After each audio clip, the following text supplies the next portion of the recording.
Olá, senhoras e senhores. Está começando aqui mais um CJPcast, um podcast de advogado para advogado, aqui organizado pelo nosso escritório, Cunha Jordi Pinheiro Advocacia. Aqui do meu lado, o Gustavo, meu sócio da área criminal, e também apresentador aqui do podcast. E nessa segunda temporada, Gustavo, falando aqui sobre as especialidades da advocacia, a área de especialidades na advocacia, a gente vai falar com um profissional sobre o tema de holding patrimonial. Um profissional não, o profissional. O profissional na área de holding. Vamos colocar as coisas nos seus devidos lugares. Ele é tão especialista que ele é conhecido como Doutor Holding, que é o Felipe Esteves. Tudo bem, Felipe? Bem-vindo. Opa, maravilha. Obrigado por ter aceito o convite aí de participar do nosso podcast. O Felipe, que é advogado há mais de 15 anos, especialista em planejamento patrimonial e familiar, também na Constituição, especialista na Constituição de holding rural e familiar, e é conhecido mesmo. Podem procurar, sigam ele com conteúdos muito legais. É conhecido no Instagram como Doutor Holding. E também faz cursos e palestras e é professor de pós-graduação na área. Tudo bem, Felipe? Tudo bem. Bem, muito obrigado pelo convite. Eu gosto de agradecer, até porque é um prazer estar aqui com tantas pessoas importantes. Não diga poder compartilhar um pouquinho aqui da minha experiência. Você que é a autoridade máxima aqui no Fico feliz demais em poder estar aqui. Pode ter certeza que hoje vai ser sensacional. Que bom, maravilha. Com certeza. Maravilha. A gente agradece aqui, a gente já se conhece já há um tempo, você seguiu por esse caminho especializando, que não deixa de ser um tema não tão comum aí para a advocacia. Verdade. A gente acho que vai ser bom para a gente desmistificar muita coisa relacionada também. Que é possível advogar fora do judiciário. Fora do judiciário. Acho que esse é o principal tema. Isso. Claro, e antes da gente dar continuidade, eu queria pedir para você que chegou até aqui, que gostou dos assuntos que a gente viu em outros episódios, que gosta do canal, se inscrever, compartilhar, comentar com os amigos, sugerir temas, sugerir convidados aqui para a gente continuar apresentando temas relevantes, temas mais atrativos para quem está nos ouvindo aí, para advogados início de carreira, para advogados que queiram entender um pouco de outros, da realidade de outros advogados. Esse é o intuito desse nosso podcast. E assim, Felipe, para a gente começar, a gente vai organizando aqui o roteiro. Eu pensei a gente dividir esse bate-papo aqui em 3 blocos. Geralmente 3 blocos. Primeiro, para a gente entender o que é holding patrimonial, o que é holding rural, entender como chegamos até aqui, que produto é esse, né, da advocacia. O segundo, por dentro, a gente entender um pouco por dentro como funciona ali o dia a dia da atuação do advogado na constituição dessas holdings, quais finalidades, para que serve, né, o que isso pode trazer de benefício como produto para um eventual cliente e para o advogado que quer atuar nessa área.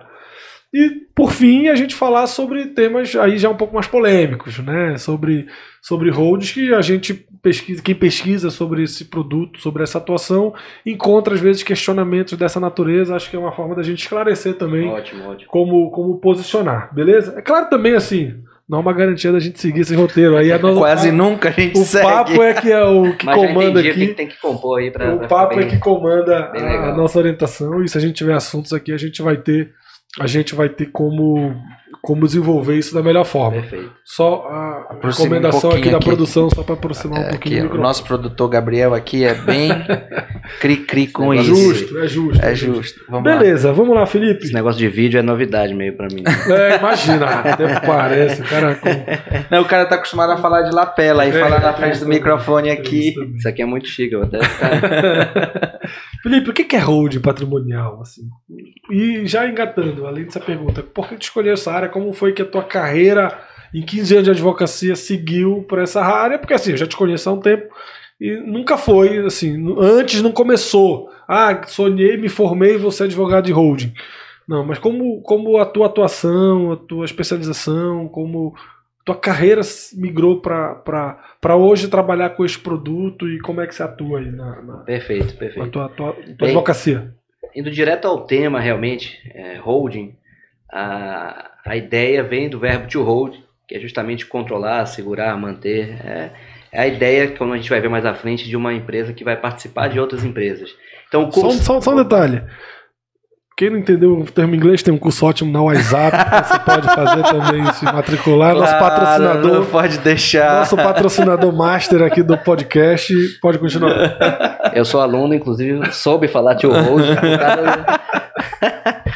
Vamos lá. Então a ideia é justamente pegar esse conceito que não tem nenhuma legislação especificamente holding no Código Civil ou na Constituição, não.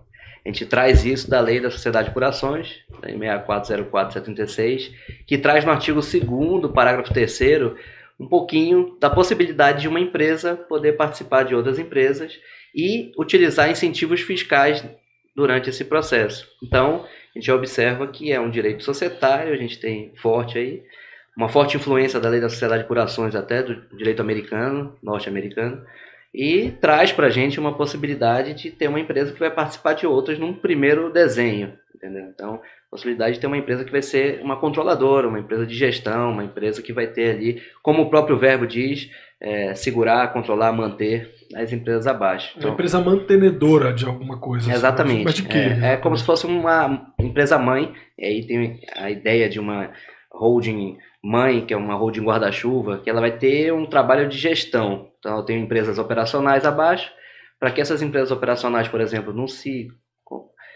confundam com um grupo econômico em algum risco dessas atividades, a gente coloca essa empresa acima, que ela vai fazer uma mitigação desses riscos.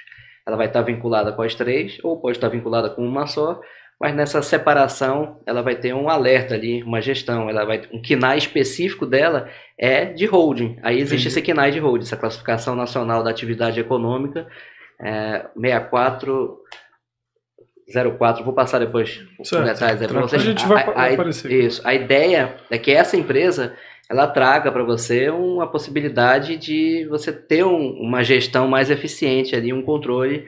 E aí a gente vai chegar nas outras etapas, que é questão patrimonial, os tipos de holding, né?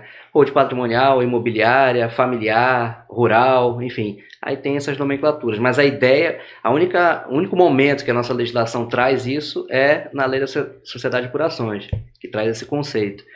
E aí, vindo um pouquinho da minha história, a gente observa que formei em 2007, então tem 15 anos já de advocacia. Foi complicado. Já entregou. Já entregou. É porque eu passei em direito com 4 anos de idade. Então, hoje com uns 19. Boa, deu uma disfarçada já aí. Boa, né? Saiu bem.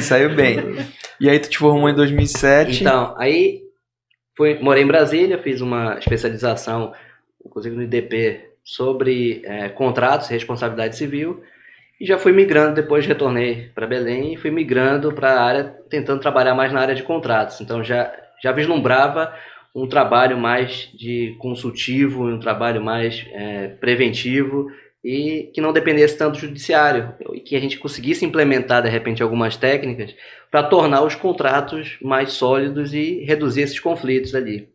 Então, já tinha isso na cabeça, mas holding mesmo não, naquele momento.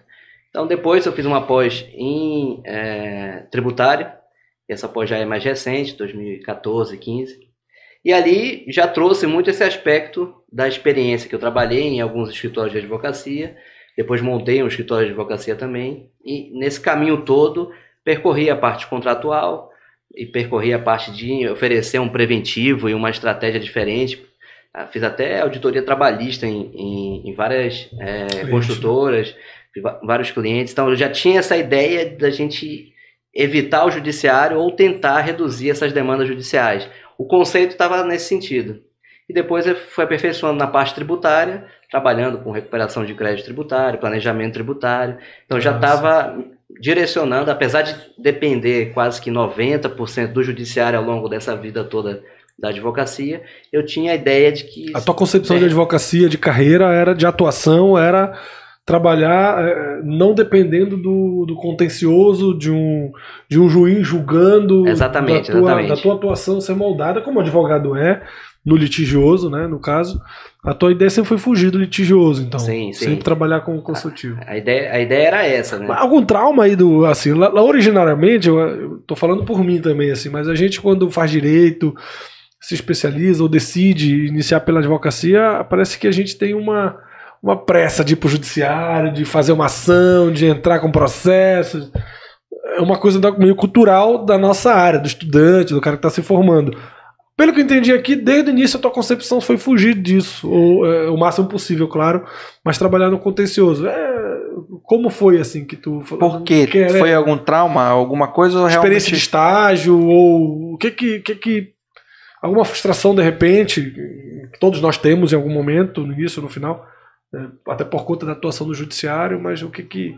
Eu tô falando por mim mesmo, porque assim, eu me formei, a primeira coisa que eu queria fazer era protocolar uma petição inicial, entendeu? Geralmente é assim, então a gente aprende peça na faculdade, tem área de prática que é você atender, né, comunidades na faculdade para você entrar com ações judiciais.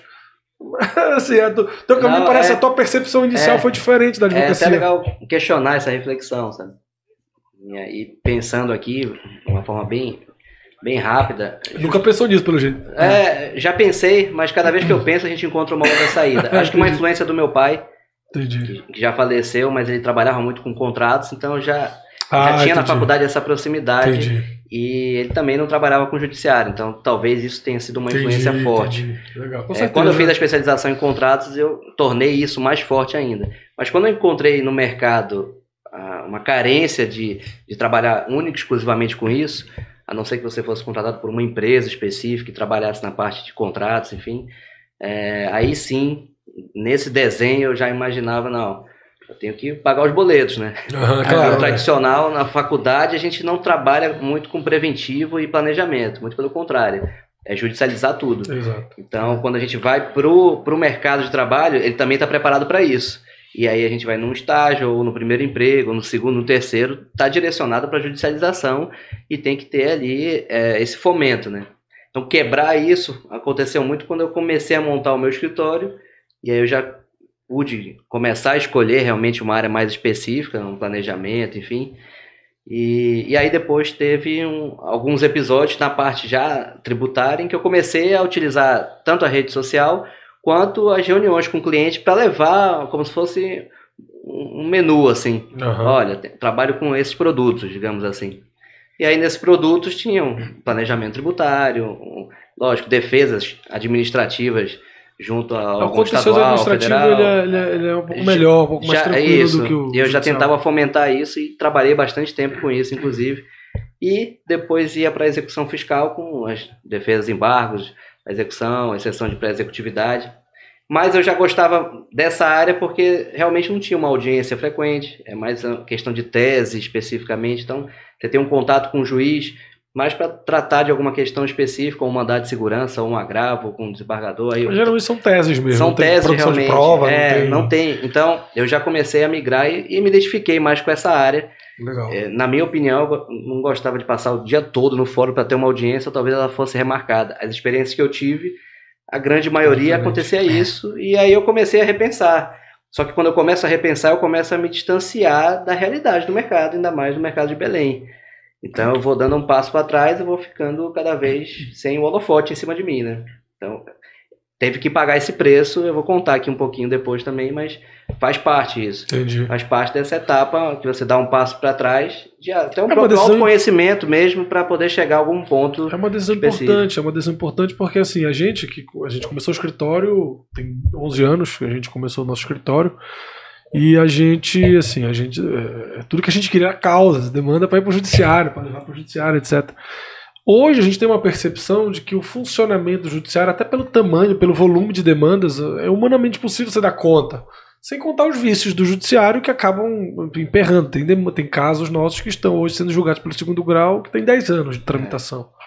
É complicado você depender do litigioso nesse contexto de extrema judicialização de todas as causas e de um abarrotamento do judiciário em geral, em qualquer instância, juizado especial, justiça federal, justiça comum, etc.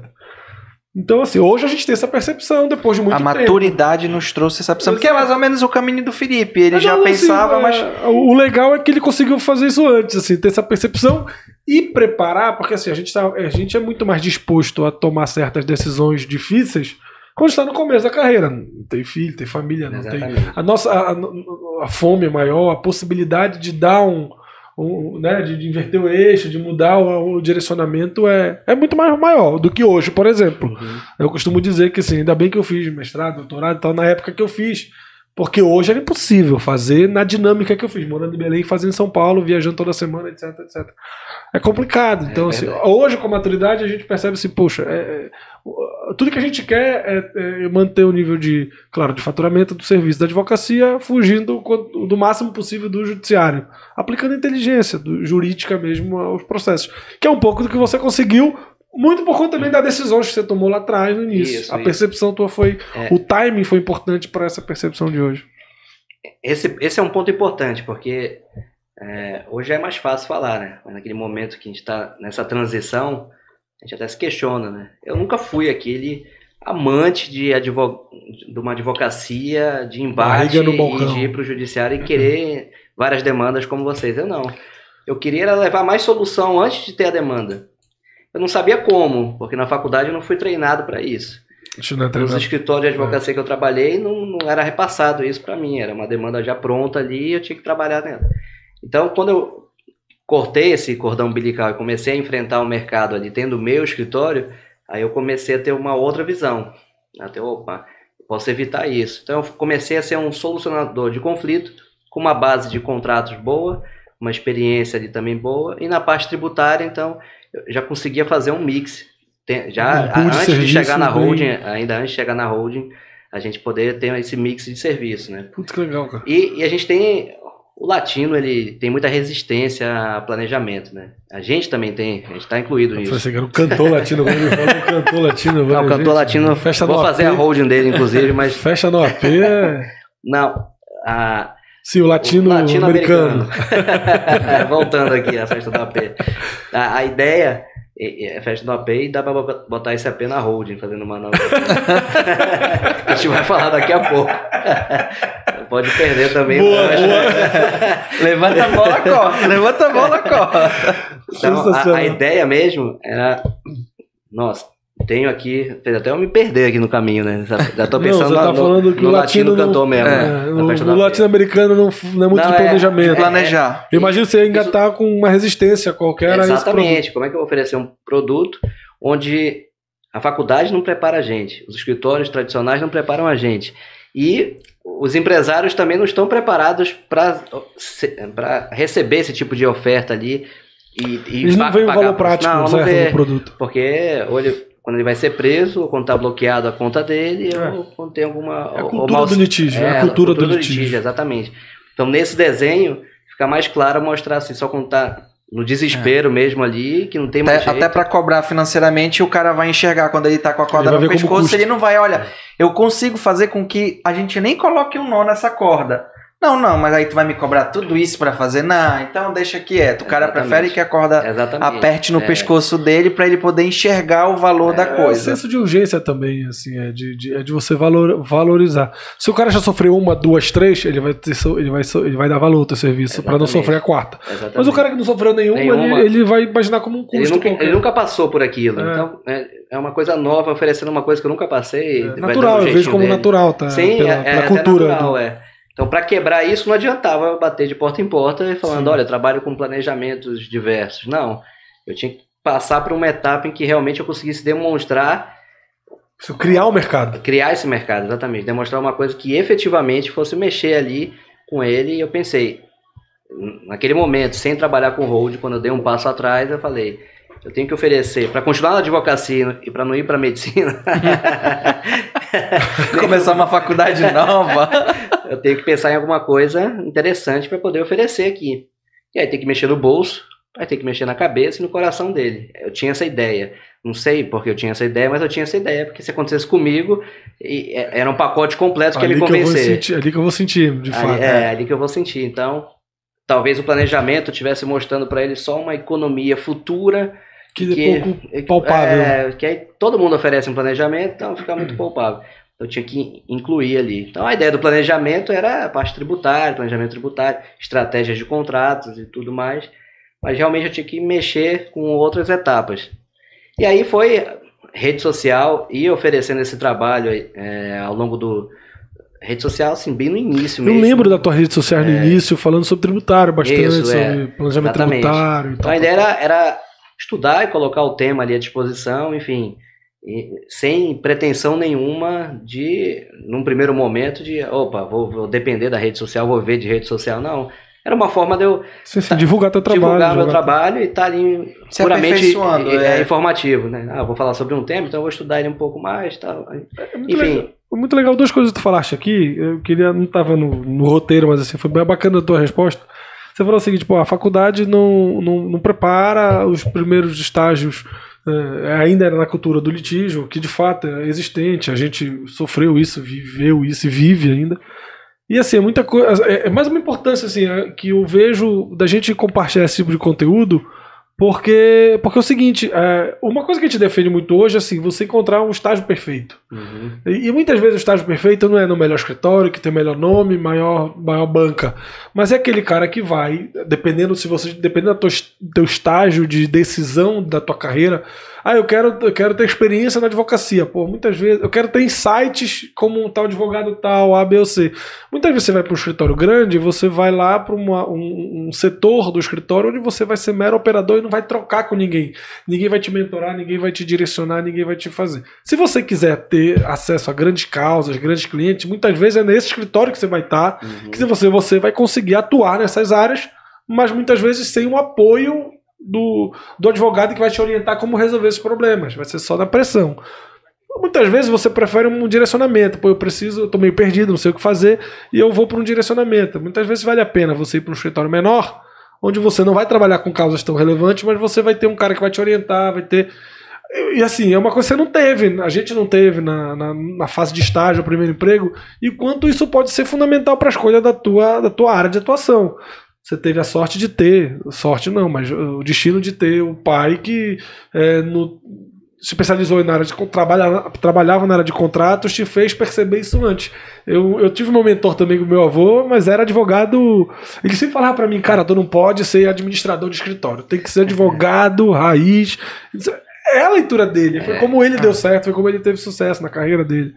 E assim, hoje, cada vez mais, os escritórios são escritórios empresa. Então, onde você tem habilidade de gestão, de financeiro, de controle, de planejamento, etc, etc. É muito diferente a parada. Mas o quanto é importante você ter esses insights que de um jeito ou de outro você teve no começo, né? E a segunda coisa bacana que eu ouvi foi as redes sociais, assim, você utilizando lá no início, lá atrás. Quando ainda tudo era mato. Isso nem era tão mato assim, mas a pandemia foi um boom, certo? Deu uma acelerada. Todo mundo... Que era o que? Tu começaste em 2017? Não, bem antes, eu acho. Já foi um pouquinho... Desde o Facebook em 14 para 15, até migrar ali pro Instagram. Eu lembro disso. Eu lembro de ver muita coisa direcionada a tributária na tua área ainda. Terminei a especialização em 2015, já comecei antes de terminar a postar. Mas Facebook ainda. Como é que foi assim? Foi, mas o Facebook já não estava entregando já legal. Não era entregando como o Instagram, né? Como foi esse teu? Acho que essa pergunta. Esse teu insight, tipo assim, eu vou começar a gravar vídeo e postar no... Não era nem isso. Eu ia perguntar, mas pode responder também, claro, óbvio. Mas assim, nessa toca do tributário, entrou o escritório, esse pool de serviços, como foi a virada para o holding? Assim, então, para holding começar a se tornar um produto vendido. Se encaixa depois nas duas perguntas. Assim, quando a gente estava eu fazia 2 postagens semanais, era terça e quinta. Eu botava terça e quinta, tinha umas postagens, as pessoas começaram a até esperar, já tem postagem amanhã, então já ficava aquela... eu já vi que tinha alguns que estavam acompanhando, né? Então eu comecei a colocar alguns temas mais polêmicos naquela postagem. Então, uma fraude tributária, sabe? Um crime tributário, um planejamento tributário mais ousado, enfim. E aí, dentro desses, teve a holding como mecanismo de blindagem patrimonial e eficiência tributária. Aí eu puxei o tributário ali, como eu fiz do compliance tributário também, como eu fiz várias questões e fui estudando esses temas. E depois eu peguei, ao longo de 6 meses, o que aquilo realmente transformou em clientes, ou potenciais clientes, ou alguém interessado. E ao longo de 6 meses, as principais perguntas eram sobre holding. Então eu já verifiquei, mercado carente. Grandes empresários estavam procurando isso, e eu imaginei, já imaginava que os escritórios já oferecessem isso, então realmente é algo bem novo aqui. E eu comecei a oferecer, comecei a fazer esse trabalho, uma holding de participações, a ideia de holding familiar vem para um segundo momento, mas eu sinalizei ali e peguei aquela informação. Porque como eu trabalhava com preventivo já, pelo menos implementando e conseguindo já alguns clientes nesse trabalho, eu já tinha ali uma possibilidade de avançar ou num compliance, ou na holding, ou em outro tipo de nomenclatura aí, que eu gosto de nomenclatura norte-americana, graças a... WhatsApp. Perfeito, legal. E aí, pegando esse gancho, era tudo uma fotinho ali, no máximo eu aparecendo para assustar o pessoal ali, e um textinho embaixo, era sem vídeo, texto, nada. Não tinha vídeo, tá? Sem beleza. vídeo, sem nada, exatamente. A ideia Tu ia avaliando as interações, as perguntas que iam surgindo. Aí alguns inbox eu já pegava, já comecei a desenhar essas estratégias, né? E aí, por coincidência, um grupo mais forte que me puxou foi um grupo de médicos. Então holding médica, pronto, né? Se fossem engenheiros, era holding engenheiros. Então, mas foi isso. Aí eu falei, holding médica. E aí eu comecei a pensar como é que eu vou atrair mais médicos. E aí eu fiz um desenho das demandas judiciais contra os médicos, aumentando. Então eu fiz uma apresentação. Aí começou a direcionar o material para um segmento de mercado, exatamente. É só para fazer esse contexto. Mas que hoje não é o foco principal. Hoje já migrou bastante. Hoje as pessoas vendem manual disso que você falou, assim, né? Você meio que criou o manual ou fez automaticamente o que hoje as pessoas vendem como manual. Exatamente. Encontrar o nicho, definir, começar a preparar para aquele público específico e massacrar de conteúdo. Uma questão importante aí. Vocês falaram, vocês já saíram da faculdade já com aquela ansiedade para poder judicializar isso. E tudo, já estava no sangue. E a ideia é assim, quando você sabe uma coisa, é espetacular. Porque, de repente vocês nunca pensaram em concurso público, de repente vocês nunca pensaram em outra faculdade, enfim, apesar das dificuldades da advocacia, do judiciário, enfim, tá seguindo. Eu pensei em tudo que você possa imaginar, assim, de carreira dentro da advocacia, podia ser até carreira pública, enfim.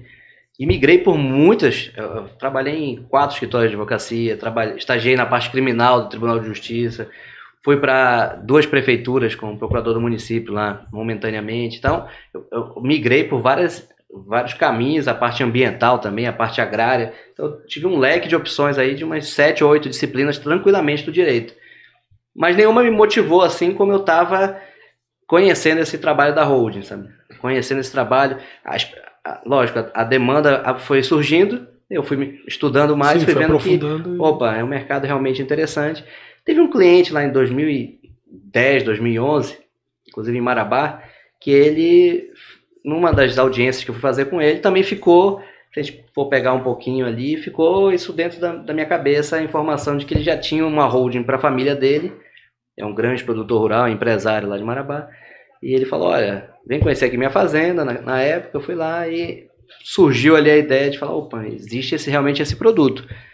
Eu já era um escritório de São Paulo, que já fazia holding para ele há 10 anos, então eu estou falando 2010, 2011, desde 2001 ele já estava implementando já estava implementando isso, num grupo familiar grande, assim, com 3 gerações participando, governança familiar, corporativa, enfim. Legal. Então, aquilo já surgiu, mas ainda era um desenho muito distante. Mas dali começou também a falar, existe essa área, né? Então, não conhecia muito bem, mas sabia que ganhavam dinheiro com isso também. E, acima de tudo, tinha um mercado, apesar de ser um mercado muito fechado e, de repente, um mercado para grandes potências aí, seja do agronegócio ou grandes empresários, enfim. Então, mas essa informação ficou comigo e eu fui levando ela. E de um outro momento já começou a vir, como eu falei, médicos, aí pequenos empresários. A gente começou a fazer alguns estudos e eu fui desenvolvendo algumas técnicas nesse caminho para poder chegar até um produto final mais bem resolvido, né? Entendi. Eu percebo que hoje o mercado já está um pouco mais popularizado. Eu vou falar popularizado, mas não é esse termo, mas é só para dizer que... A minha pergunta é, o mercado local ou o mercado a nível nacional? Eu acho que as informações meio que romperam. Vai responder, claro, mas a percepção que eu tenho é assim, até porque já chegou muita gente, a gente chegou até tentar uma parceria junto com um cliente nosso, que a gente foi fazer. E isso é só um exemplo de como acho que também chegou aqui no mercado local, porque você já tem... E era uma pergunta que a gente fazia, era só para cliente rico eu vi pesquisando aqui pelo tema, eu vi um grupo de perguntas e respostas sobre Honda que uma pessoa, um perfil qualquer perguntou, mas isso é só para cliente rico? Eu vou devolver a pergunta aqui para você, mas aparentemente, pelo que eu tenho percebido, Não, popularizou mesmo. Os andares de baixo começaram a se programar ou achar que também isso é importante a ter valor nisso. O termo também se popularizou um pouco. É isso ou não? É, exatamente isso. A popularização deu de duas formas. Primeiro, realmente estão oferecendo agora mais, e isso se deu muito por conta dos cursos online. Quando eu comecei a procurar curso online, até há 5, 6 anos atrás, era um curso que era em PDF. A gente comprava ali no PDF, ou seja, um curso, não era um curso, né? Mas vendia ali. Era um manual. Era um manual ali. E hoje eu até colaboro com isso, tendo curso online e conhecendo todo mundo que trabalha nessa área com curso online. Então já tem ali, por exemplo, nesse nicho todo, pelo menos uns 6 a 8 mil advogados participando desse trabalho. Então, que legal. É bem pequeno, 1.300.000 advogados, mas isso só que compraram esse curso, né? Então se a gente botar isso para 20, 50, até 100 vezes mais que assistiram alguma aula sobre isso, a gente tem um número até mais significativo, né? Então, e aí, respondendo a pergunta, como é que eu vou chegar num empresário ou numa família que tem ali um patrimônio de 300, 500 mil reais? Será que é interessante para ele fazer uma holding? Será que é significativamente importante para ele ou só para quem tem 1 bilhão, 500 milhões, enfim? JF, JBS. Aí surgem alguns caminhos, né? Como eu falei no começo, a holding de participações, a maioria das empresas grandes que trabalham com governança já tem esse mecanismo.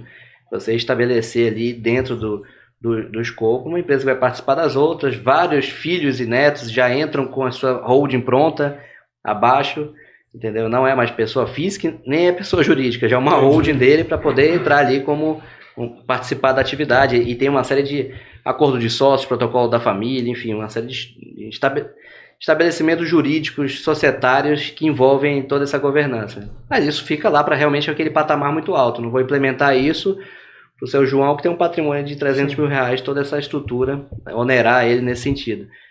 E aí, por falar nisso, em onerar, ele tem que ter uma... Qual vai ser o principal objetivo dele de construir uma holding, né? Então, a gente vai para a parte patrimonial, realmente para proteger o patrimônio dele.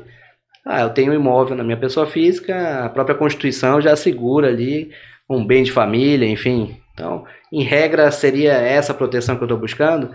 Ou eu tenho uma série de ações judiciais, execuções, isso vai atingir esse meu patrimônio em algum determinado momento. Então, a gente faz uma análise.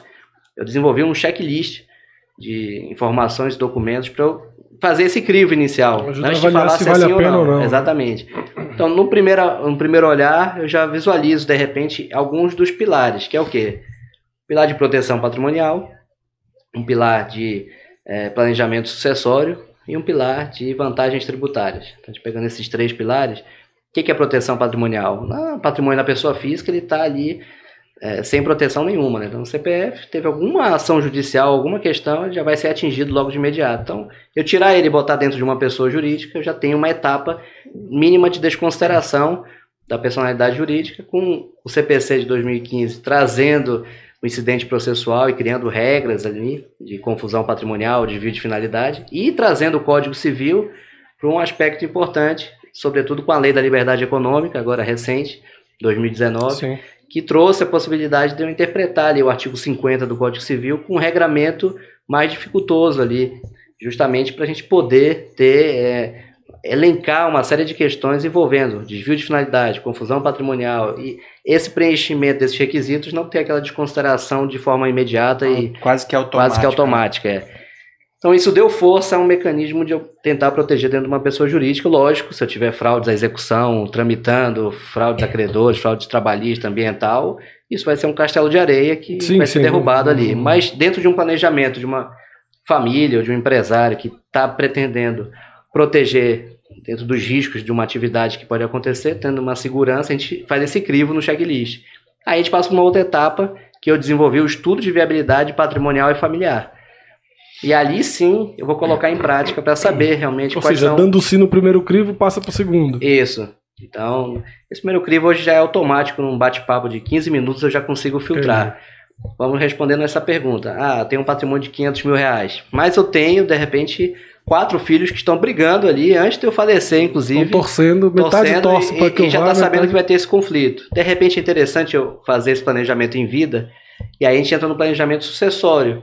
Posso deixar um testamento, posso fazer um seguro de vida, uma previdência, posso também trabalhar uma escritura pública de doação e guardar a reserva de usufruto, ou posso criar uma holding, botar esse patrimônio lá dentro, doar essas cotas para os filhos, reservar o usufruto, até o falecer eles não podem vender. Depois que vem a falecer, a gente coloca um co-usufruto para o casal, então só quando os dois vierem a falecer, cai, e aí esse gatilho gera a liberdade ali de ter o percentual para os filhos, e aí eles vão definir. Só que quando a gente trata de uma casa, isso vai gerar um conflito, então a gente trabalha um acordo de sócios falando que a venda vai se dar de uma forma, vai ter o direito de preferência na venda, enfim, tem uma série de regras para estabelecer isso. Mas, num primeiro momento, antes eu oferecia para toda e qualquer pessoa que tinha pelo menos um imóvel. E tem gente que faz isso, sem problema nenhum, tem muita gente que faz isso. Mas eu vi que esse é um crivo ali, que ele fica... benefício que você vai levar para ele quando a gente faz um comparativo com o inventário, e aí chega a holding familiar, entendeu? E quando eu faço esse comparativo... a holding familiar ela veio com uma percepção de encarecimento muito grande do inventário. Exatamente. De custo de cartório. Veio o extrajudicial, que é mais caro que o judicial, assim, falando em termos oficiais, assim, taxa de cartório. Mas, enfim... acaba surgindo esse custo todo, acaba surgindo um encarecimento geral, assim, do que é um dos pilares que para essa família específica não seria o pilar de proteção patrimonial, seria o pilar de planejamento. E é uma etapa de briga também, né? Assim, a etapa do inventário é uma etapa assim, que claro que o dono não vai estar aqui para questionar, para conciliar a situação, mas assim, você consegue prever em vida que vai ter briga ali entre os herdeiros. Então, facilmente a gente consegue prever que no inventário tem conflitos familiares, demora no judiciário, se for extrajudicial, tem um custo tão elevado quanto o judiciário, em alguns lugares até maior. Então eu tenho ali muito custo, eu tenho ali um conflito provavelmente existente. Se já existir na família, a gente já sabe que vai agravar. Se não existir, ele pode acontecer, é provável que aconteça. E por que acontece isso? Porque a nossa capacidade, na perda do ente querido, na perda do pai, da mãe, que a gente chama de patriarca e matriarca nesse desenho da holding, a perda dessa pessoa faz com que a nossa capacidade de tomar as melhores decisões ela fique limitada. Por quê? Porque a gente está com um emocional totalmente aflorado nesse desenho. Então o racional fica em segundo plano. E o racional é a parte imobiliária que a gente tinha que resolver ali de uma forma mais organizada e mais célere para não se prolongar no judiciário e não ter essa perda patrimonial gigantesca como acontece nos inventários, né? Mas aí até esse conflito emocional sair, muitas das vezes ele busca um histórico que ele é despejado nesse momento do inventário, e aí tem os grandes conflitos entre as famílias, e às vezes tem inventários que passam por uma outra geração, então tem primos que não se falam porque na geração anterior os pais estavam no inventário e não se falaram, então lógico, isso é comum. Isso é um relato que eu que acompanho mais de perto, trabalhando nessa área, eu percebo que é até frequente. Então tem uma série de conjuntos assim que eu consigo identificar claramente e levar pro cliente mostrando, isso aqui é provável que aconteça, isso aqui vai acontecer, e o que vai acontecer. O cara te ouvindo, imagina assim, o cara que tá, o patriarca, que está decidindo isso, que é o teu cliente em primeiro plano. Então você vai falando das tuas experiências, ele vai falando, isso aqui vai acontecer em casa. Isso aqui... Ainda dá nome aos bois. Ainda dá nome. Do meio vai dar problema. Quando a gente solta uns 10 cases assim, ele já identifica no vizinho, na própria família, ou de um outro amigo. Às vezes ele até passou isso do passado, a família dele, então ele tem realmente isso. É um tabu, né? Trabalhar de planejamento sucessório, você está falando do falecimento dele. E aí não você só tem que... isso, você tá falando também de que a família a minha família é muito unida, não vai ter briga. Exatamente. Uma cara pálida, até a página 2 é assim. Vai pra tu ver. E isso acontece demais. Mas vamos supor que nossa família é 100%, todo mundo é uma maravilha. Mas vamos para a parte patrimonial do imposto, então. Então, se a gente pega, por exemplo, aqui no estado do Pará, eu tenho uma alíquota que pode chegar até 6% de TCMD no inventário e até 4% na doação. Ou seja, a gente tem um mínimo planejamento sucessório aqui sendo fomentado, vamos dizer assim. Passou de 2, 3 milhões, a gente já consegue fazer na doação o mesmo que seria no inventário, só com uma alíquota menor. Então, doar via escritura pública já é mais interessante do que deixar para o inventário aqui no Pará. Mato Grosso do Sul é assim também, é 3% na doação e 6% no inventário. Mudou agora, né? O daqui do Pará mudou. Isso, mudou agora, era 4 sempre, era 4, e aí mudou, então dá uma fomentada. Mas tem a questão da base de cálculo. Tem uma outra coisa. Depois que a gente vai falar isso. Não, tem uma coisa também assim.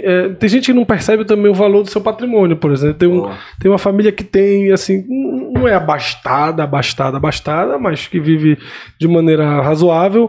Mas se você pegar, se der o exercício de botar no papel o tamanho do patrimônio que a priori não é abastado, que está imobilizado geralmente, ou que tem. Mas se você botar no valor, no papel, isso vai dar uma base de cálculo do patrimônio altíssima. Exatamente. Aí vai doer nessa hora, da hora de fazer inventário, que ele vai se tocar. Tô falando por experiência própria, assim, na hora do inventário que o cara vai se tocar que, pô, é isso que vai dar de imposto, porque pagar imposto é sempre muito dolorido, né? Aí você não imagina o tamanho, é porque o cliente não imagina no primeiro momento o tamanho do patrimônio constituído ali. Geralmente é um automóvel da matriarca, um automóvel do patriarca, um apartamento onde eles vivem, que geralmente é uma casa maior, porque são pessoas mais velhas, já acumularam mais um pouco, uma casa de praia, um terreno ali que nunca foi usado para nada, você vai juntando uma sala comercial ali que é conjunta, quando você põe tudo no papel que é o que vai ser transferido, dá uma base de cálculo altíssima, o cara fala, putz... Você chegou um dos pontos importantes, que é justamente isso. Normalmente, esse patrimônio, como ele foi adquirido ao longo da vida, ele tem ali uma desvalorização com relação ao valor de mercado. Então, ainda está declarado no imposto de renda, a gente fala que é o valor contábil dele, está meio desatualizado. Então, vamos pegar aqui, nesse exemplo aí que você colocou, o patrimônio esteja declarado em R$600 mil, todo esse patrimônio. Mas, na verdade, ele já vale R$4 milhões no valor de mercado. E o inventário ele vai cobrar sobre o valor de mercado, essa base de cálculo. Então, só pegar um exemplo... Dá um susto na hora do inventário, assim, dos herdeiros. Então, se a gente pega os 6% sobre esses 4 milhões, a gente já dá um susto aí. E aí tem advogado, se for conflito judicial, mesmo se for para o extrajudicial, se não tiver na família, vai ter um percentual menor ali para o advogado, mas vai existir. Tem as custas. Então, em média, aqui no Pará, isso vai girar em torno de 10%, 12%, pode chegar até 15%. E isso hoje não tem esse valor. Isso não está líquido. Não está líquido, não está líquido. Ou isso vai ter que ser uma estratégia, não quero fazer a hold, mas de repente eu fazer um seguro de vida para os meus filhos, e eles vão usar isso, uma parte disso, para pagar, enfim. Então tem mecanismos complementares, né? Mas nesse exemplo tem esse mecanismo. O que você está dizendo é que você é doutor holding, mas assim, você avalia na prática. Eu avalio, não é porque eu sou doutor holding. Que eu só faço holding. Eu só recomendo também, né? Seria até leviano da minha parte. Claro. Então, eu boto ali um conjunto e falo, tanto que o estudo de viabilidade é para mostrar se é viável, por que é viável e também se não é viável, né? Claro. Olha, mais interessante, aí eu faço um quadro comparativo. Hoje o cenário do inventário seria esse. Hoje o cenário da doação via escritura pública seria esse. Hoje talvez uma doação via escritura pública e um testamento resolveria, mesmo sabendo que o testamento eu tenho que levar para o judiciário. Então, obrigatoriamente vai ter esse caminho que a gente não queria percorrer. Mas eu tenho aí, e tem um formato para fazer esse testamento, para que não seja uma antecipação de legítimo. Então tem uma série de estratégias, seja a parte disponível e não seja levada à colação. Então tem várias questões importantes para colocar ali. Para ser um instrumento realmente efetivo, né? Então, e não ser meramente um produto da moda e muitas vezes sai gato por lebre. Exatamente. Gato por lebre. E acaba sendo derrubado aí no judiciário, porque não observam essas cláusulas bem Ou acaba derrubado no judiciário, ou acaba sendo menos interessante do que um procedimento mais comum que depois se vier à tona, o cara ainda fica mais arrependido. Putz, exatamente. Entrei na moda e não era exatamente isso. Beleza, bacana. O serviço do Dr. Holding não é só a holding, não, é muito legal. É um planejamento, é como tu falaste. O X da questão é planeje-se. E se tu queres se planejar da melhor forma, existem profissionais que atuam nesse mercado. E aí, voltando ao que a gente falou, ele não precisa do judiciário e eu estou trazendo efetivamente um retorno ao cliente. E aí eu tenho, obviamente, eu tenho um valor nessa inteligência e eu posso cobrar sem necessidade. Com o mercado um pouco mais aquecido em relação a isso, ou seja, o termo se popularizou, as pessoas já ligam para qualquer advogado e perguntam quem faz hold, vocês fazem hold, como é que Então já é uma preocupação já, assim, do dia. Não é uma coisa assim, não é só uma palavra estrangeira, já é uma preocupação prática do dia. Mas assim, a gente falou agora nessa parte final um pouco bastante sobre a holding familiar, sim, né? No caso que eu imagino, estou chutando aqui, que é a que mais se popularizou ultimamente. É verdade. Nesse sentido, mas por dentro já no bloco 2 aqui, por dentro do que é holding, das holding, do mercado de holding, quais são os tipos? Você falou, é o familiar, de ações. Rural. A holding de participações. Participações, perdão, a holding de participações. Tem a holding familiar, que falamos há pouco. Tem a holding imobiliária e tem a holding rural, por exemplo. Vou destacar esses pontos. Lógico que essa terminologia é muito mais acadêmica sim, na prática mas faz sentido. Mas eu imagino que tem uma diferença básica, pelo menos em relação a objetivos, a imobiliária, a participações e a familiar. Tem. É isso, mais ou menos? Tem. O próprio nome ele já acompanha exatamente, o sobrenome ele já acompanha realmente qual vai ser a atividade. É participar de outras empresas, a questão de gestão mesmo. O objetivo dela, né? O objetivo da holding de participações é controlar outras empresas. Isso, eu não vou ter ali funcionários, emissão de nota fiscal, eu vou ter um KNAI específico, 6462000, que é específico para isso. É específico para eu participar de outras empresas. E nesse sentido já é importante que já mexe com a parte tributária, porque a própria legislação do Simples Nacional não permite que uma empresa participe de outras. Sai do Simples, e aí já vai sair, a gente vai ter que trabalhar para o lucro presumido nesse sentido.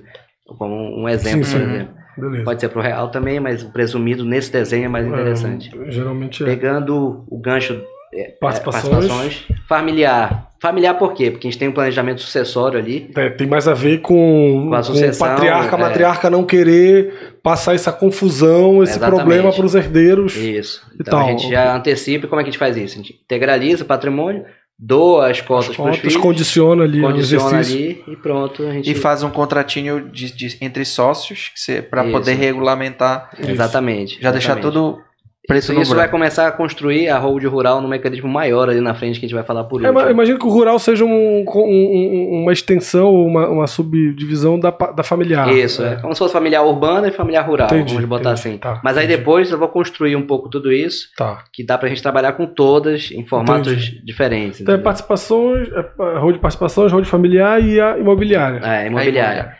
A imobiliária eu já consigo efetivamente em vida demonstrar uma lucratividade de repente para aquele cliente. Então vamos pensar assim, ele tem aí salas comerciais ou ele tem algumas áreas que ele vai investir. O cara tem vários terrenos, patrimônio imobiliário que ele hoje tributa na pessoa física, recebe, recolhe imposto de renda na pessoa física. Então isso acontece bastante. Às vezes tem cliente que tinha um posto de gasolina, tinha um local, não era dele o posto, a área do posto, a área que era um supermercado, a área que era uma farmácia. Tudo arrendado, tudo alugado. Tudo alugado.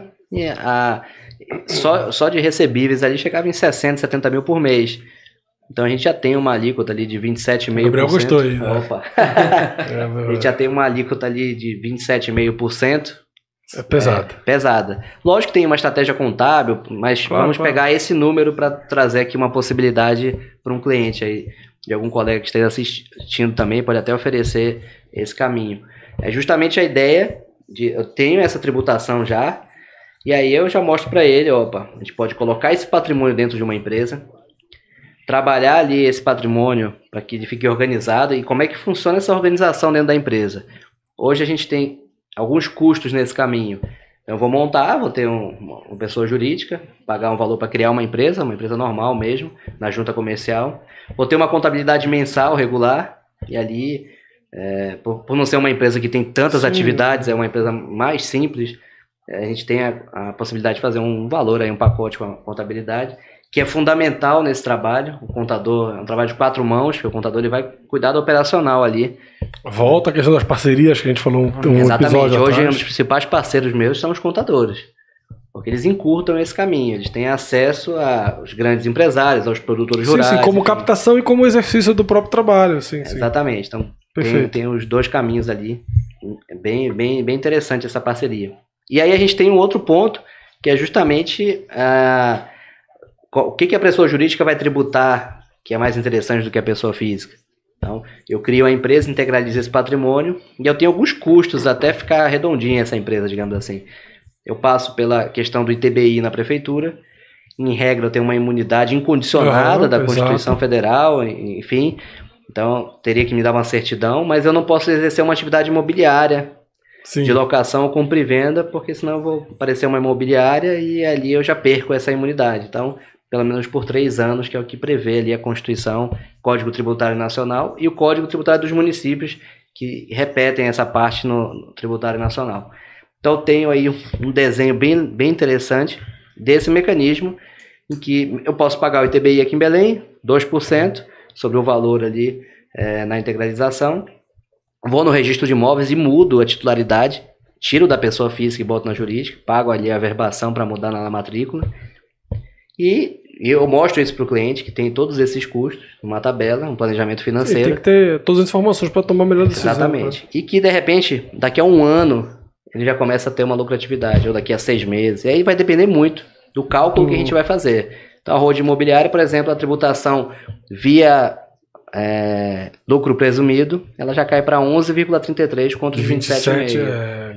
Então, no pior cenário, até 14,53, eu tenho ali um caminho de metade, na pior das hipóteses. Então, quando eu pego essa metade de 80 mil reais, onde eu tributo 27,5, vou arredondar aí como se fosse 20 mil reais que eu tenho que pagar ali de imposto.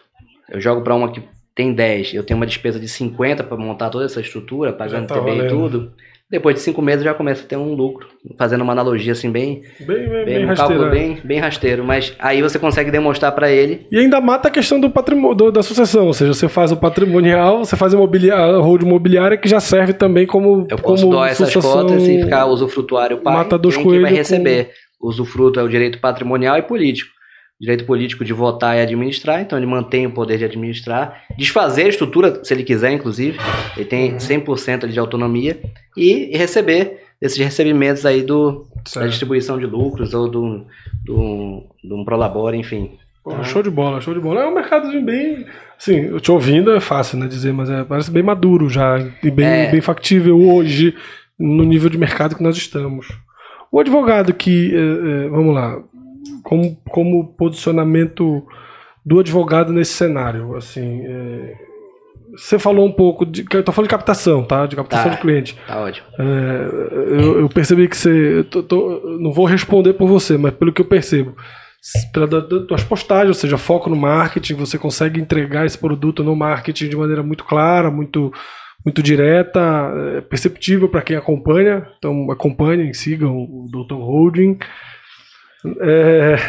Mas assim, também parceria, você falou, parcerias com contabilidade te trazem muitos clientes, porque parece óbvio, assim, os contadores têm clientes de empresários grandes e tal, que vocês se complementam muitas vezes. Isso. E como você precisa deles, não apenas para captar, mas também para o exercício profissional, fica aquela parceria assim, 50-50 mesmo, assim, em termos de participação, que eu digo.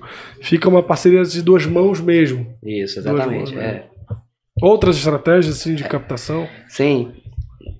Vamos pensar assim numa hold familiar urbana. Vamos pegar esse tema aqui. O contador, ele já é, em regra, de imediato, praticamente, o principal parceiro ali. Porque eu converso com o contador, tenho uma parceria com ele, e ele fala, olha, já visualizo aqui uns 5 clientes da minha carteira que possam... Porque ele faz o imposto de renda do cara já visualiza ali que de repente ele já tributa muito na pessoa física, no caso da hold imobiliária. Ele tem muito patrimônio ali que já está numa idade avançada, então ele já começou a tocar nesse assunto com ele. O que ele acha interessante fazer um testamento ou um seguro, enfim, ele já começa a abrir. Já vê, ele te ouve falando, já consegue já fazer uma lista dos clientes dele. Não que seja fácil ter essa parceria com a contabilidade, porque eu nadei muito tempo para ter poucos, mais bons. Mas essa parceria realmente ela é fundamental, porque quando os dois visualizam um trabalho em conjunto, a gente sabe que vai dar certo. Porque eu faço uma análise também histórica desse cliente. Então a gente vai analisar a parte judicial dos últimos 5 anos, como é que está a história dele ali. E a contabilidade também faz um pente fino, básico, mas para saber, tá batendo essas informações com a renda dele, enfim... Ou ele não declara esse imposto de renda, esse aluguel, então, ou declara uma parte, enfim. Então tem todo esse conjunto para a gente saber. Se ele não declara nunca, eu vou colocar numa pessoa jurídica que vai ter que declarar. Para ele pode ser que não seja interessante, apesar de ser formalizado. a ideia... O risco de não estar. Exatamente. Então a gente tem aí um conjunto para poder apresentar nesse desenho. E aí a contabilidade encurta também, porque ela traz um fator importante, que é a confiança. Então o cliente é dele, ele já faz isso, opa, ele vai fazer, ou é propenso a fazer, ou pelo menos a me ouvir. Do que eu chegar até o cliente e ele, a primeira coisa que ele vai falar é com o contador. Claro. E às vezes o contador já fala assim, não, hold não é pra ti não, deixa pra lá, entendeu? E às vezes não é mesmo, mas às vezes não deu nenhuma abertura pra gente falar as possibilidades desse trabalho, né? E parcerias com outros advogados? Imagina, a gente já falou aqui várias vezes, nós, no processo de aprimoramento da gestão aqui do escritório, a gente chegou no momento que a gente cresceu, bateu num teto que a gente não sabia o que fazer, e a gente investiu muito em gestão. E aí uma das coisas básicas que a gente fez foi olhar para trás. Quando a gente viu, por exemplo, o faturamento criminal aqui do escritório é muito baseado em parcerias que, por exemplo, o Gustavo conseguiu fazer e consegue fazer diariamente ao longo do com outras áreas, com advogados, assim, que não concorrem exatamente, mas muitas parcerias são firmadas com advogados. Imagino que isso possa funcionar também para essa área de holding, já que muita gente não faz. Apesar de especialistas em tributário, apesar de especialistas em... A gente tentou fazer. Tivemos um caso específico aqui entre nós, onde a gente tentou fazer com um cliente nosso, chamei para a gente fazer e tal. Acontece muito com advogados também, na mesma medida que em contadores, outros profissionais que possam firmar essas parcerias também. Então, falando aqui como dica para quem de repente gostou do papo e quer especializar nessa área, claro, e estratégia de captação. Então acho que esse é o objetivo. Perfeito. O contador está em número 2 em parceria para mim. Está em número 2. Ele acaba sendo um parceiro consultor, porque as estratégias envolvem muito a contabilidade também. Mas ele é o parceiro de captação, volume, de trabalho assim, de volume, número 2 para mim, na minha prática. O número 1 é o advogado, sem dúvida nenhuma. O número 3 são os próprios clientes ou outros profissionais que trabalham ali. Hold imobiliária do teu cliente. O teu cliente tem um amigo que tem uma situação idêntica. Hold imobiliária, eu vou atrás dos donos das imobiliárias. De repente a gente, vamos oferecer para algum... Então eu tenho que encurtar esse caminho, né? Claro. Holding médica, eu vou atrás de repente, como é que está funcionando esse conselho de medicina. Tem uma oportunidade de eu falar ali 10 minutos, meia hora em alguma reunião ordinária ali deles, enfim. Então... Eu te levei para assistir aula para os meus alunos, lá não era muito, era mais acadêmico. Foi quem me deu a primeira oportunidade aqui, venho agradecer publicamente. Foi bem legal ali, né? Foi bom. O pessoal gostou muito. Era estudantes e tal, era faculdade, mas... Uma época que holding era... Era bicho papão, ainda precisava fazer o WhatsApp ainda pra entender o que é holding. Bacana. E eu lembro que eu perguntei, o que vocês querem fazer?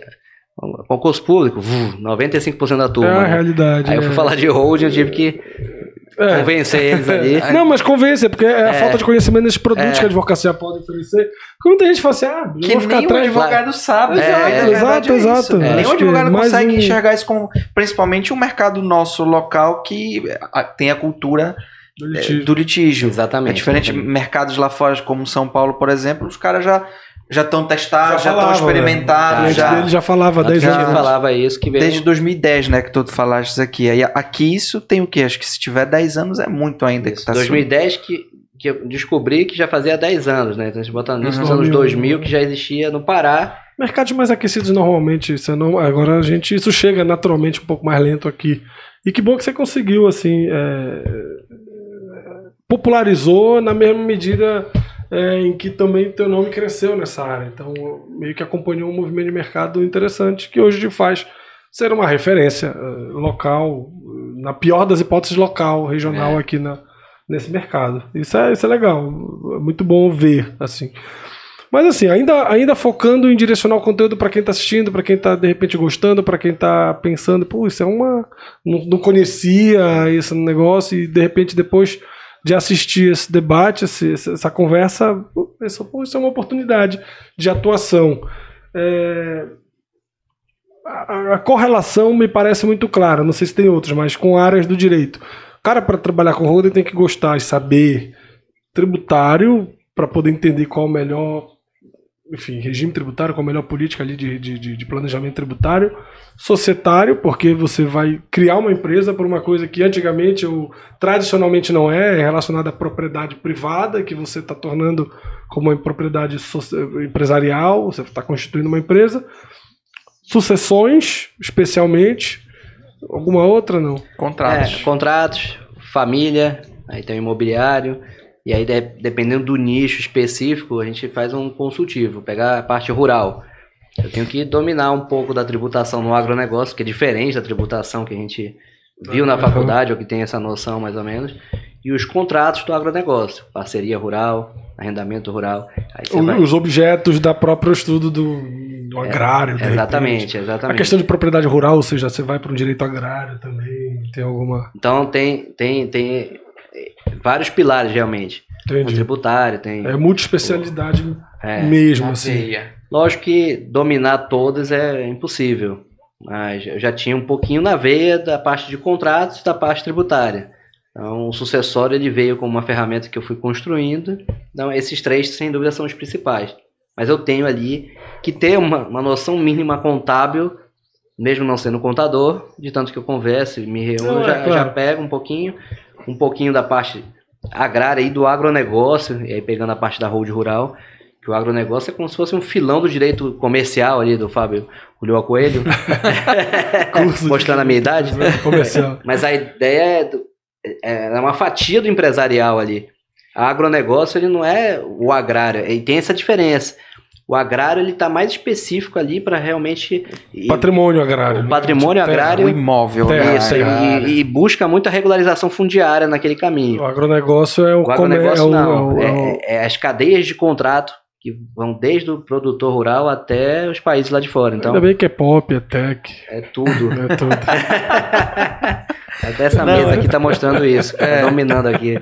Não, e é interessante que a importância de você conhecer esse agronegócio para tu orientar o teu... Não, mas eu tenho um pedacinho de terra que eu arrendo para fulano de tal, e aí tem um contrato, aí tu não conhece a nomenclatura, tu ficas exatamente, a ver navio conversando com o tava falando no episódio anterior de conhecer o business do cara para oferecer o produto que se adequa à realidade daquele business, daquele negócio. Então, aí partindo um pouco para essa área rural, já é o momento, já vai lá. Só que manda.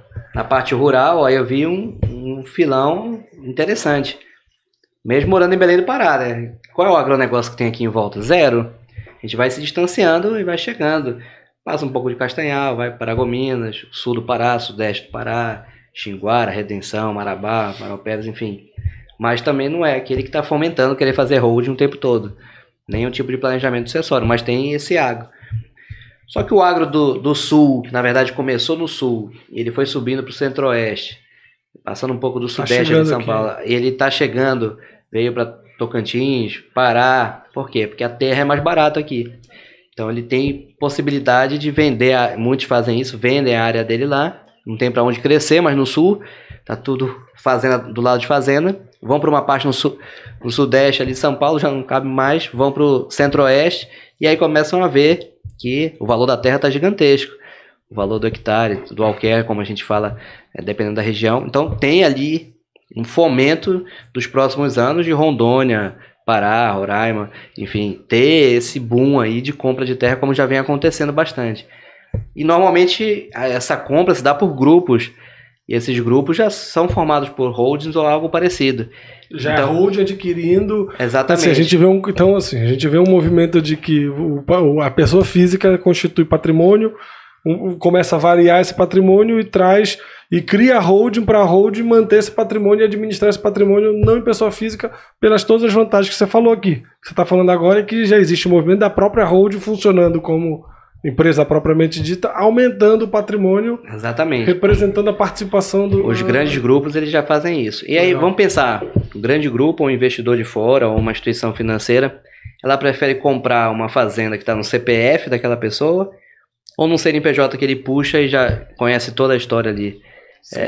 Sem dúvida nenhuma. Qualquer negócio é melhor ser feito com CNPJ. Então, a gente tem hoje um mercado em que transformar numa holding rural, familiar, organizada, com sucessão, uma mini governança que seja, você já mostra o quê? A possibilidade de continuidade. Então tem uma perenidade aí, até para a instituição financeira. Por que eu vou... Aquele produtor rural tem uma fazenda que está declarada por 2 milhões, mas ela vale 50 milhões, a gente vai chegar nesse ponto que é a realidade. Isso aí. E ele quer 20 milhões, porque ele tem uma área de 50, ele quer 20 milhões do banco, só que ele tem 82 anos.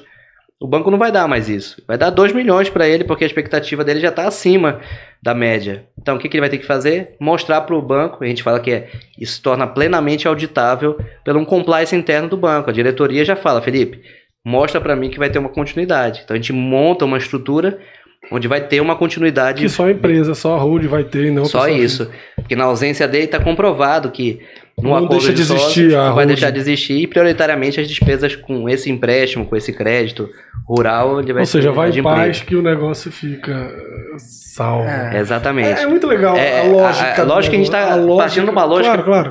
biológica ali, daquele começo, é bem legal contar um pouco até chegar aqui, e hoje vem uma realidade totalmente diferente. Hoje, praticamente, eu trabalho quase que exclusivamente com extrajudicial. Então, naquele começo que era 80%, 90% judicial, hoje é 99% do extrajudicial. A não ser que o cliente venha com uma demanda judicial e eu assessoro algum bom parceiro que eu já indico, inclusive. Que não é meu interesse nenhum, mas eu tenho condições de indicar um melhor para resolver o problema dele, porque eu não vou querer abraçar tudo como eu já quis no passado, então eu falo por experiência própria. No passado eu já quis abraçar tudo, tanto que eu mostrei. Eu fui trabalhista, criminal, civil, eleitoral. Cada momento era igual o pato, né? Que faz tudo, mas não faz nada que presta, né? E aí, é o clínico geral, né? Quando você chega no clínico geral, no médico, corre bem, não voa bem. Não canta bem, né? Faz tudo. Tem tudo, tem tudo. Tem pena, tem asa, tem pata, não nada bem, não... E isso acontece muito. Isso acontece muito realmente, porque a gente fica... A maioria, esses 1.300.000 advogados, 1 milhão tá nesse pato aí. Porque realmente é assim. Sim. E aí você oferece para fazer... Como é que eu oferecia para fazer um contrato, revisar um contrato de uma empresa, que eu já vi uma série de vícios, uma série de erros ali, de repente, que poderia, numa alteração no contrato social, evitar que numa briga entre os sócios levasse para o judiciário, ou se levasse de um regramento mais... Certo, para que o juiz atue como um árbitro, não como um... E ele já observa, opa, a regra já é essa, vocês assinaram. Não assim, não tem regra, vou pro Código Civil e a regra vai ser... Aí não adianta dizer também, assinou o contrato, tá lá assinado, paciência. Exatamente. Então, ou seja, tem um controle muito grande, uma segurança jurídica, que acho que é a expressão mais demodê e mais sem uso ao mesmo tempo. E assim, dá uma segurança jurídica para o negócio, para quem vai financiar, para quem vai comercializar, para quem vai fazer, para quem quer se garantir, ou seja, o herdeiro, etc. E qual é o estímulo que eu vou ter dentro de um contrato, pensando só trabalhar assim, sou advogado, sou contratualista, vou lá oferecer uma revisão de um contrato social e vou cobrar ali 5 mil. Não, pô. Acabei de fazer um contrato de compra e venda da minha casa que valia 5 milhões e o advogado fez aqui por 300 reais, por R$1.000, 500. E começou oferecendo 5 mil lá o outro. Mas aí foi. No mesmo prédio comercial, ele bateu em todos e no último falou assim, olha, só no êxito, se realmente daqui a 5 anos der certo essa tua venda, tu me paga aí um chopp. Mas esse é o ponto. As demandas judiciais para ir para uma audiência baixou o valor, enfim. Então, a gente sabe como é que é essa realidade, né? Para fugir disso, tem que entregar alguma coisa para um mercado mais carente, que está querendo pagar por isso e que tem poucos profissionais. Aí a gente vai entrar nesse ponto. É mais uma questão de carreira, assim. A gente vê muita gente, nós, com áreas... Eu, quando escolhi minha especialização foi direito ambiental, a minha atuação já começou a ficar voltada um pouco mais para mineração, direito minerário e tal. Assim, demorou muito até a gente conseguir, eu consegui com essa atuação, ter meus primeiros clientes... Aqueles clientes que eu sempre sonhei quando eu comecei com isso. Empresas de mineração, com grandes projetos, aquelas empresas listadas em bolsa, fazendo trabalhos relevantes, trabalhos que sugam de fato uma inteligência, uma estratégia mineral, que é o que eu sempre sonhei. Assim, só agora, depois de muito tempo, de muito remar, a gente consegue.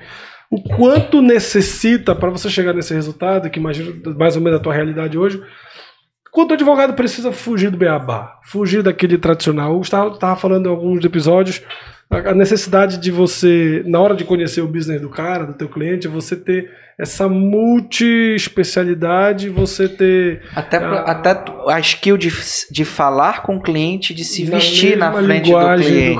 Na mesma linguagem do cara. A holding parece ser uma área onde você precisa, além de conhecer tributário, societário, contratos e sucessões e não sei o que.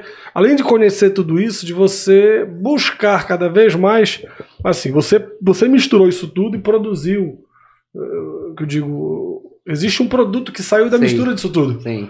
Ou seja, a mistura disso tudo deu um produto, que é holding, e que hoje, não era lá atrás quando você começou, mas que hoje é uma coisa já palatável, é um produto que você já consegue encontrar um valor. Você não está vendendo um sonho necessariamente. A pessoa já identifica o valor daquilo como produto em si próprio. Mas que para chegar nisso você teve uma necessidade de ralar, estudar e se multidisciplinar. Não existe mais muito aquele cara que é especialista só em criminal. O cara para fazer criminal e fazer crime ambiental, ele tem que entender a necessidade do ambiental.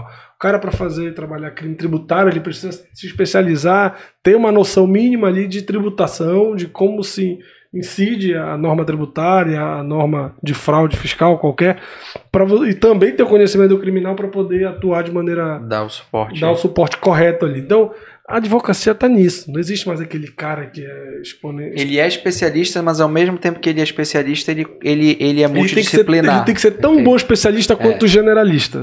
Assim, ao mesmo tempo, certo? E isso é muito legal. Assim, a prova da tua atuação de holding, o cara, para se especializar nisso, ele tem que ter essa noção, não vou dizer nem mínima, não é uma noção básica, é uma noção média para cima em todas essas áreas para você entender o negócio e encontrar a melhor solução para o teu cliente. Isso é assim, é um desafio da advocacia hoje. Não existe mais o cara. Enquanto tem um cara, e o cara não vai contratar um advogado societário, um advogado especialista em contratos, outro advogado, 3 advogados, ele vai contratar um especialista nas 3 coisas, entende? E assim, se vira, o mercado é esse. O mercado é esse, se vire, né? Então, não tem muita escolha. A advocacia, a concorrência na advocacia chegou a esse ponto e tá dado. Ponto. Se tornar um empreendedor é o advogado agora e pronto. Então ele tem que ter uma visão além do alcance, realmente. Então, as pessoas chamam de Dr. Holding, ou o cara da Hold Rural, o cara que trabalha com a Hold. Mas o cliente, muitas das vezes, ainda mais no agronegócio, ele vem com uma demanda que não é a Hold.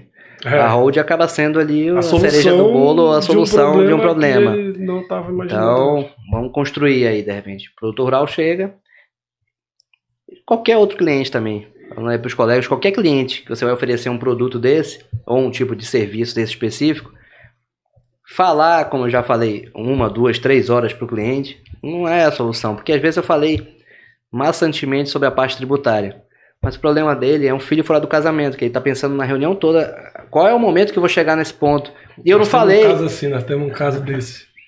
E aí eu não falei sobre isso, ou não destaquei isso. E aí cansou, às vezes não entrou nesse ponto. E nem pode, porra, assim, a priori. A priori, Então, ou eu vou falar sobre 10 pontos para poder abraçar esse cliente, ou eu vou ouvir ele antes. E aí tá o segredo.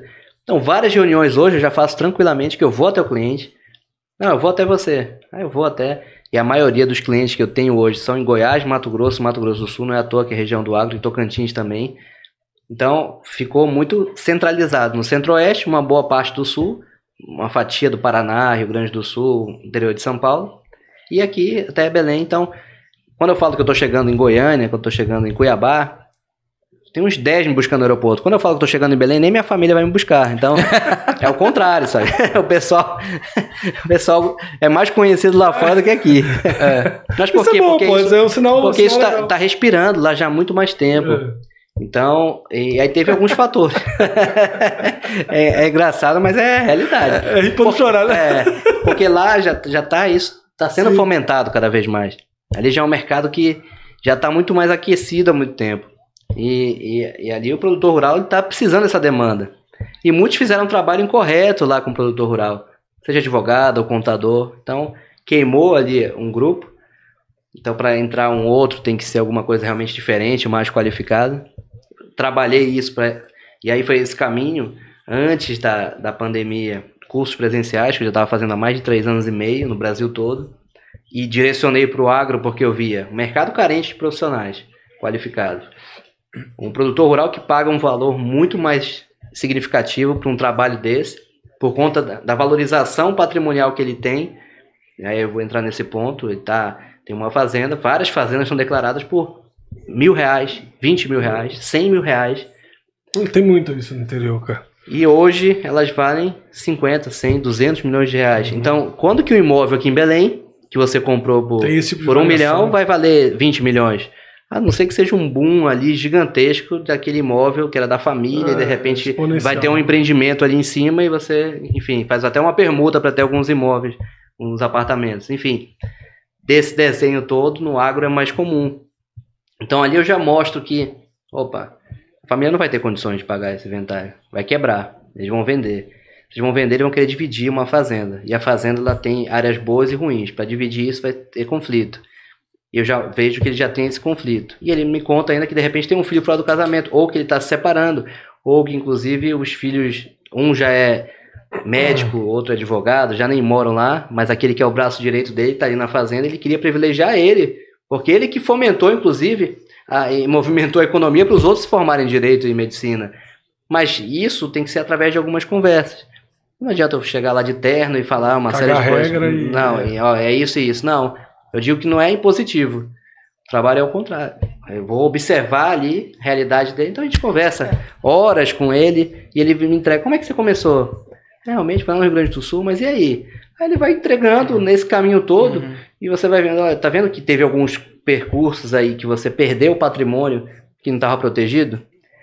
Então, aí já começa a ter essa construção, né? Em cima dessa tua fala, para aproveitar o nosso público de advogados, quais seriam as skills que quem quer trabalhar nessa área necessariamente precisa ter? É imprescindível, tu precisa desenvolver essas habilidades para trabalhar. A gente já entendeu as áreas do direito, que é muito abrangente, mas eu acho que para além da área do direito, e tão importante ou mais importante quais são as soft skills? O que eu preciso entender? Desde de conversa, como tu já deixa a ideia de mais ouvir do que falar, e algumas outras que tu já observaste no teu percurso.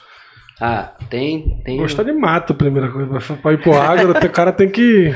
Na verdade, o agro acabou sendo, lógico, por conta de uma carência gigantesca de profissionais. Você viu uma oportunidade e quando eu visualizei essa oportunidade, lógico, tanto de honorários, mas também de desafio, porque pegando aquele gancho lá da faculdade, lá no começo, eu não trabalhei agronegócio na faculdade, nem holding, nem planejamento sucessório, nem planejamento tributário. Perguntar qual faculdade que tinha feito direito para poder trabalhar. E não teve nenhuma do Brasil, eu já rodei o Brasil todo, que tratou sobre esses pontos.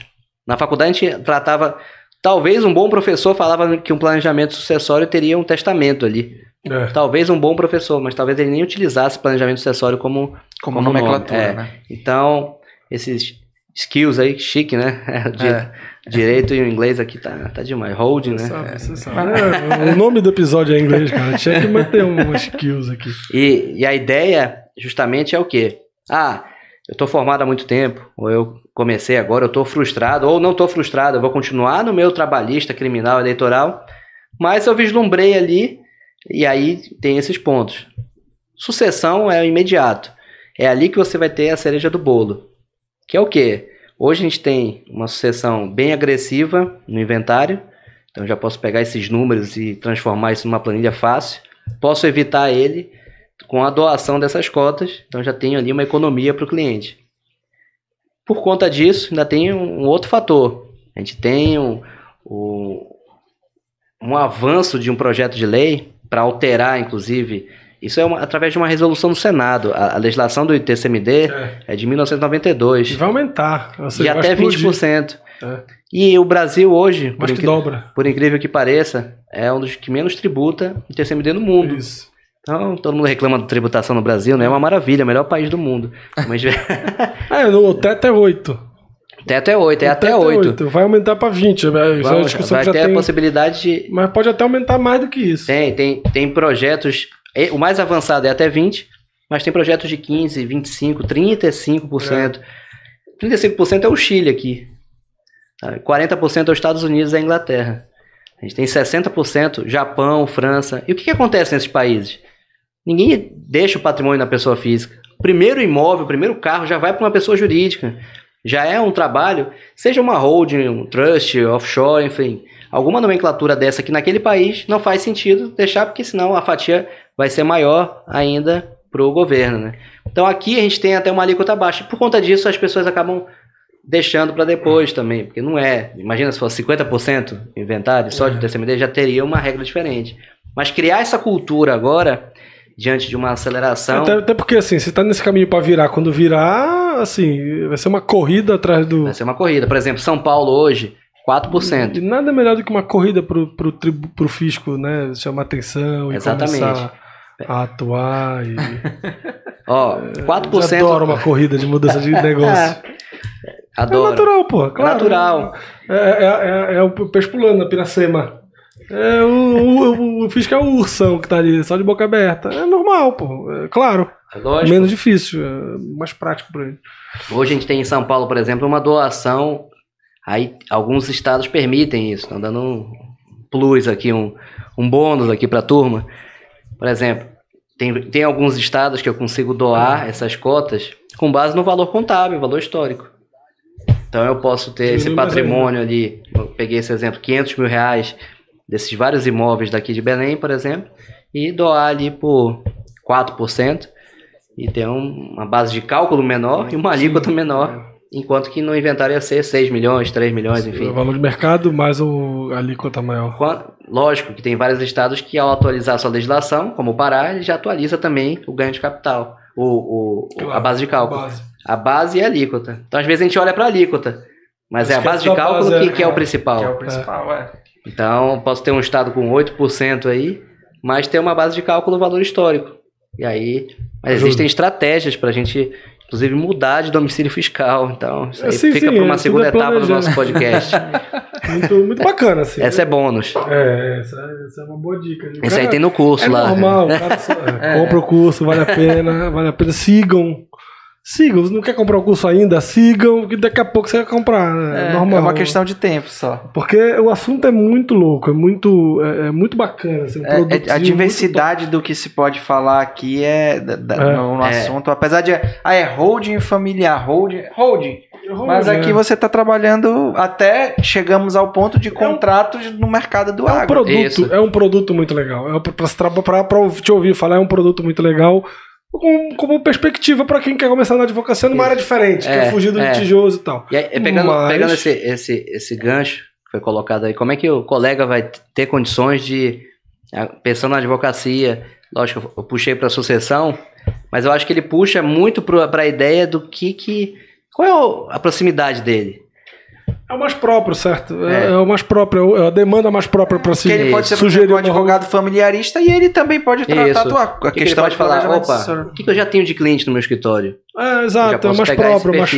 Pô, eu me formei agora, mas qual é o relacionamento que eu tenho com os amigos? A família dele, de repente, a própria família do cara e tal, ele pode ver e avaliar. É isso aí. Então, o agro surgiu muito pelos meus cursos presenciais. Depois as pessoas tiveram essa consultoria, mentoria, os cursos online, enfim, aí foi... Show de bola. É cavar mercado, cara. Não dá pra sentar e esperar, não. Tem que cavar mercado, bacana. Agora, a gente falou aqui que só coisa boa, bacana. Melhor mercado do mundo, você vai ficar rico da noite pro dia. E aí eu separei o último bloco exatamente pra isso, pra gente falar assim, debate relevante. E eu vi que tem muita coisa discutindo sobre vantagens e riscos. A gente só falou de vantagens, certo? A gente só falou de vantagens. Mas era só para falar de vantagens. Agora que é a parte dos riscos. Por exemplo, existe uma discussão muito vou abrir, não vou falar nomes, mas tem um caso nosso aqui, onde se percebeu uma fraude na construção da holding para exatamente excluir um parente, um filho fora do casamento. Como isso é tratado no direito sucessório? A fraude do direito sucessório exatamente para fugir das regras, né? Assim, então, o direito sucessório tem um monte de limitações, ou seja, você tem direitos dos herdeiros em relação à expectativa, em relação ao que pode, o que não pode, o quanto pode antecipação de legítima, o que pode ter trazido a colação depois, o quanto você pode testamentar ou não e tal, e você tem a holding ali onde você consegue ter uma liberdade de administração desse bem maior a ponto de interferir nesses direitos sucessórios. Isso acontece muito, isso já visto muito casos onde a ideia original é de fato alijar um herdeiro. Exato, o direito de herdeiro, como fazer, como identificar, como é a reação de quem está fazendo a hold, qual o risco para quem está fazendo a hold também de eventualmente uma anulação, enfim, do negócio jurídico criado para proteger, que acabou sendo anulado e trazendo mais problema depois. Assim, perfeito. Vou começar como eu trabalho agora e voltar para um passado. Eu acho que vai fazer sentido. Tanto que eu coloquei, hold não é para todo mundo, apesar de eu ser o Dr. Hold. Checklist de documentos para a gente fazer uma triagem. Responsabilidade. Estudo de viabilidade. Para quê? Muitos começam com um contrato social. Vem aqui, tu quer proteger esse teu patrimônio, quer blindar esse teu patrimônio. Tem muita gente que usa a blindagem patrimonial, que eu não gosto de usar, eu uso proteção patrimonial, e a gente tem camadas de proteção patrimonial. Se eu deixar na pessoa física, está exposto. Numa pessoa jurídica, tem uma camada. Numa holding doando essas cotas com cláusula de incomunicabilidade e impenhorabilidade, eu tenho outra camada. Uma offshore, jogando isso de forma lícita, declarando no imposto de renda aqui no Brasil, jogando para fora, uma outra camada. Então, eu tenho várias camadas protetivas. Lógico, se eu for passar por cima de alguma situação ilícita, ou se eu for buscar alguma fraude, isso pode ser derrubado a qualquer momento. Então, eu já excluo isso num checklist. Eu já falo, não, esse tipo de serviço eu não vou trabalhar porque você vai ganhar tempo, pode ganhar até pela morosidade do judiciário, mas eu não vou te entregar alguma coisa como se eu entregasse... Um castelinho de areia. Exatamente. Então, mas tem situações que o cliente tem 5 milhões em execução fiscal, por exemplo, aí tem um patrimônio de 50 milhões. A gente pega 10 milhões do patrimônio dele, faz uma avaliação, leva para a Procuradoria da Fazenda Nacional e fala, olha, eu tenho isso aqui bem suficiente para adimplir essa dívida. Eu vou fazer um planejamento com o restante e isso é lícito. O próprio CTN permite isso. Eu não posso pegar tudo e colocar naquele conjunto com o objetivo de fraudar, evasão de divisas, enfim. Então, o grande cenário... Cai, isso geralmente cai mesmo. Cai, exatamente. Ponto. Então, assim, quem estiver ouvindo, assim, não adianta. Isso não vai servir para blindar a fraude. Vai cair e acabou. Vai cair. Então, e aí a gente faz um trabalho, eu falei, de trás para frente, né? Vou voltar agora aqui. O que as pessoas ouvem falar de holding? Já no noticiário, em qualquer lugar, que é algum mecanismo ilícito. Ou ilícito, né? Mecanismo ilegal. A gente só ouve isso. Que não sei quem criou uma holding, depois uma offshore, isso aí foi derrubado. Então, a nossa associação, a gente não trata isso na faculdade. Senso comum já mostrou isso, né? E aí eu venho desmistificando isso com um mecanismo que toda e qualquer empresa pode ser utilizada para uma finalidade ilícita. Então, não é só a holding em si, mas ela é um instrumento que pode ser usado como a gente tem diversas, sociedade de encontros de participações, eu tenho aí trust e outros mecanismos que podem ser utilizados para o bem ou para o mal, digamos assim. E aí, nesse ponto específico, é muito comum ter pessoas que querem, olha, eu tenho talvez mais filhos fora do casamento e eu quero deixar eles de fora. Não é essa a recomendação. Apesar de que a gente pode não colocar eles na holding, mas eu posso deixar patrimônio suficiente para ele, ou criar uma holding para esse outro filho, ou, enfim, eu não tenho ali o affect societate com todos os familiares sim. Até para se você quiser proteger, até esse ponto eu acho bem interessante. Até se você quiser proteger alguns filhos em detrimento de outros, existem estratégias para garantir essa proteção. Isso. Não fazer uma holding de qualquer jeito, ali já é o cara e lá na frente vai anular. Porque você está postergando um problema. Você está buscando ali, eu quero reduzir o ITCMD. Geralmente esse problema vai estourar depois que o cara... Então, eu verifiquei que muitos já buscam como primeira palavra a paz. Eu quero a paz, eu quero morrer em paz, eu quero viver em paz, eu quero trazer isso. Quero que meus filhos tenham paz. Exatamente. Então, parece meio, não, Felipe, não é, isso é filosofia. Não é. No fim do dia, eles começam a observar que eles querem que os filhos, na ausência deles, eles tenham ali um caminho para seguir, trilhar. E aí pode ser, como já teve casos em que a gente faz uma holding, tem ali 4 filhos, cada um trabalha numa atividade, seja do agronegócio ou não, mas vão pegar do agro, e eles não querem ficar juntos. Então a gente já estabelece que na ausência dos patriarca e matriarca, dos pais, vai ter uma cisão, uma quebra na empresa, cada um vai seguir o seu caminho, tá ali no acordo de sócios. Ou que um vai comprar o dos outros em 20 anos, porque ele não tem condições de indenizar da noite pro dia. E o Código Civil fala que tem que liquidar em 90 dias, e quem é que vai ter esse dinheiro para pagar? Então a gente estabelece regras diferentes, e aí 99% dos contratos sociais é a regra padrão, então a gente muda essa regra, para que o juiz, quando vai analisar, ele fala, não tem por onde escapar para aplicar a regra geral. Exatamente.